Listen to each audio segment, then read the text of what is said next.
नमस्कार सर्वांना, good afternoon. तर हा व्हिडिओ आहे खरं तर शुक्रवारचा आणि हा व्हिडिओ पोस्ट करायला खरंच खूप जास्त वेळ झाला आहे.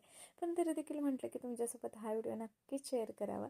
तर आज होता श्रावण महिन्यातला पहिला शुक्रवार आणि मला खूप दिवसापासून बघा वैभवलक्ष्मीचं व्रत जे आहे ते करायचं होतं आणि त्यामुळेच आज पहिल्याच शुक्रवारी मी या व्रताला सुरुवात केली होती आणि घरामध्ये इतकं छान पॉझिटिव्ह असं वातावरण झालं होतं आणि त्याच्याबद्दल मी तुम्हाला कायच सांगू. आणि तुम्ही देखील हे व्रत सुरू केलं का मला कमेंट्समध्ये तुम्ही नक्कीच सांगू शकता. आणि हे बघा इतकं छान घरामध्ये प्रसन्न वाटतंय ना की बस इथंच थांबावं आणि इथून कुठेच जाऊ नये असं वाटतंय. पण नाही, मस्त अशी पूजा झाली, त्यानंतर आरती करून घेतली आणि त्यानंतर इथं मी प्रसाद जो आहे तो दाखवून घेतला आणि त्यानंतर इथं बघा मला ही केकची ऑर्डर होती ती मी कंप्लीट केली. याचा देखील व्हिडिओ तुम्हाला लवकरच येईल. चला भेटू नवीन व्हिडिओमध्ये, तोपर्यंत चॅनल सबस्क्राईब करा. नमस्कार सर्वांना, गुड आफ्टरनून. तर हा व्हिडिओ आहे खरं तर शुक्रवारचा आणि हा व्हिडिओ पोस्ट करायला खरंच खूप जास्त वेळ झाला आहे.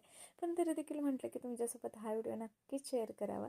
तर आज होता श्रावण महिन्यातला पहिला शुक्रवार आणि मला खूप दिवसापासून बघा वैभवलक्ष्मीचं व्रत जे आहे ते करायचं होतं आणि त्यामुळेच आज पहिल्याच शुक्रवारी मी या व्रताला सुरुवात केली होती आणि घरामध्ये इतकं छान पॉझिटिव्ह असं वातावरण झालं होतं आणि त्याच्याबद्दल मी तुम्हाला कायच सांगू.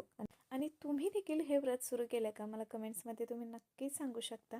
आणि हे बघा इतकं छान घरामध्ये प्रसन्न वाटतंय ना की बस इथंच थांबावं आणि इथून कुठेच जाऊ नये असं वाटतंय. पण नाही, मस्त अशी पूजा झाली, त्यानंतर आरती करून घेतली आणि त्यानंतर इथं मी प्रसाद जो आहे तो दाखवून घेतला आणि त्यानंतर इथं बघा मला ही केकची ऑर्डर होती ती मी कंप्लीट केली. याचा देखील व्हिडिओ तुम्हाला लवकरच येईल.